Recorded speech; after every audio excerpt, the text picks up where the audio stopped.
Hi, Timothy Carlson here, and I absolutely love the music of the Beatles and, of course, their subsequent solo careers. So, George Harrison, God rest his soul, certainly comes to mind in that regard. A few years ago, we actually got this release chronicling the early part of his solo career. This is George Harrison, the Apple years, 1968 to 75. I'm going to unbox this release, share my opinions, and let you know if I recommend this or not. This set has a 2014 copyright, so this is not a new release. It's just something I'm sort of catching up on here. Yeah, this is actually the top of the box. There's a little ribbon there to pull that open more easily. On this side, you got an Apple Records logo. The other side, there's a card that just lists the albums that are in this set. The albums that are in here are Wonderwall Music, Electronic Sound, All Things Must Pass, Living in the Material World, Dark Horse, and Extra Texture. There's a nice close-up of that. I wish they just printed that on there and not made it like a removable card. There's the other side of the box. Other side of the box. Kind of hard to really know what's right side up and upside down because they just kind of printed these haphazardly. But I guess it kind of fits into the whole psychedelia element of the Beatles. There's another look at what's on here. Let's pop it open. You can see the spines of the discs here. Before I get to the actual CDs, there is a small hardbound book here. There's an intro from his son, Danny Harrison. Pictures of the albums that are featured within.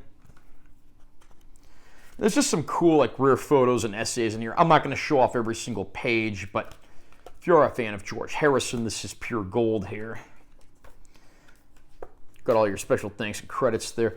And in the back, there is a DVD that's got some video content. So first of all, and this actually includes George's two avant-garde pre-Beatles breakup solo albums. First of all is Wonderwall Music.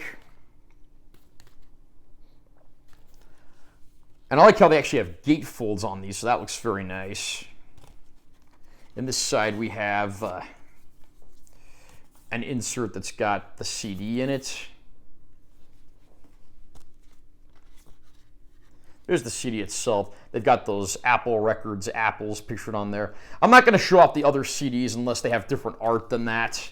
Because if you've ever bought Beatles releases, particularly in the last 10, 15 years, that art's going to look very familiar to you. On this side, we actually get a booklet. And much like the included hardbound book, there is some nice, bonus content in here. I also wanted to add as well that most of the CDs do have some bonus tracks on them. However, there is no master song list, and most of the albums either don't have the tracks listed on the back, or they have just replicas of the original vinyl art. So I really do wish that included a master song list in here somewhere. That would have been a little more convenient. Then we have his other one of the early two albums. This is Electronic Sound. Again, I won't lie, these early avant-garde albums he did are not my cup of tea, but I do appreciate the fact that they did get a CD release in here. Most people, I think, don't even know they exist. This has the Zapple logo on it, which was one of their subsidiaries when they were doing Apple Records. There's the track list. Originally, I think this was just two big, long songs. Each one took up one side of the vinyl record. And then on this side, once again, we get a booklet. There's actually an introduction here by one of the guys from the Chemical Brothers. Wouldn't have expected those guys to be Beatles fans, so that's interesting. There's some thoughts from Danny Harrison there as well. Nice photo of George and company in the studio there.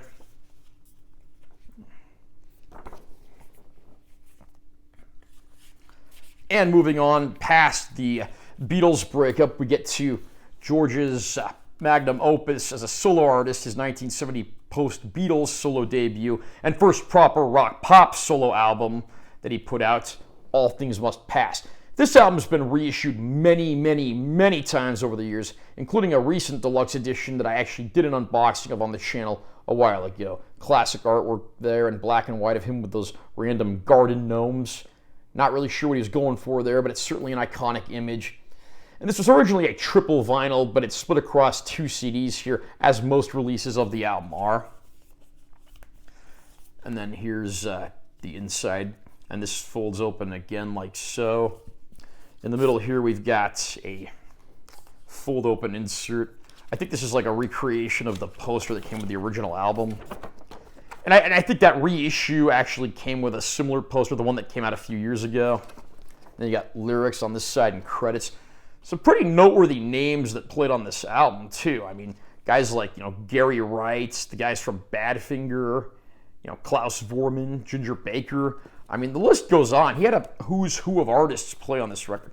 And you got that Apple Jam picture underneath where the art goes. There's also another picture of George on this side with a ventriloquist dummy in the background. Here's the insert that has CD 1 of All Things Must Pass.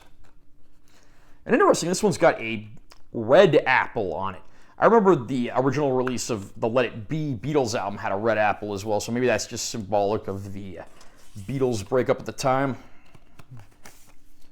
And then here's the other one. This album, of course, gave us classics like, Isn't It a Pity, What Is Life, My Sweet Lord, the title track. But then you get a lot of underrated tunes as well, like, Art of Dying, Beware of Darkness. And again, you get another red apple on this. And then the next thing George did was the concert for Bangladesh. That's not included in here, but it is available as a standalone release. That was like an all-star concert with a lot of artists. Although the song Bangladesh is included as a bonus track on the reissue of Living in the Material World. You open this one up, once again, you get a nice replica gatefold there. Although I do wish they included the track list for the album on the back with bonus tracks and so forth. They do list it in here, so I'm glad it's at least listed somewhere. And then another all-star cast here, Gary Wright, Klaus Voormann, Ringo Starr, Jim Gordon. Here's the insert with the CD. You got these, Hare Krishna artworks, which of course George was fascinated with. And the CD here even has, some of that artwork, so that actually looks very nice. In this side, we get our booklet.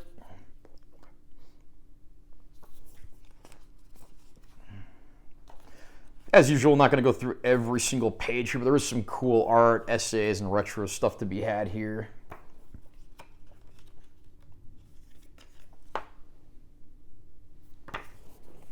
Moving it down the list, we've got his next solo album, which was Dark Horse. That, of course, becoming the name of his record label. There was actually a separate Dark Horse Years box set chronicling the later albums, though interesting that that was released before this box set. Once again, inside, nice gatefold. I assume that's a recreation of the original vinyl. Here's the sleeve that holds the disc. I love this handwritten style, the way that looks on there. And then in here we've got our disc. Got a close-up of George's eyes, and then you got the track list down below. Here we have our booklet.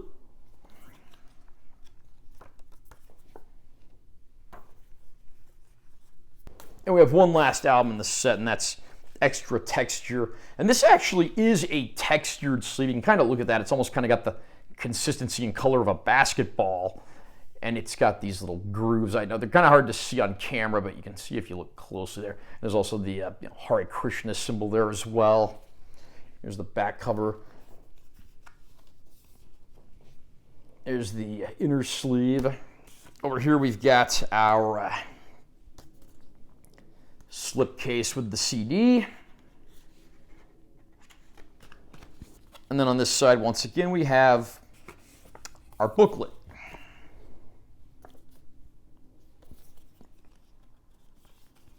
Got the Dark Horse Records logo right there.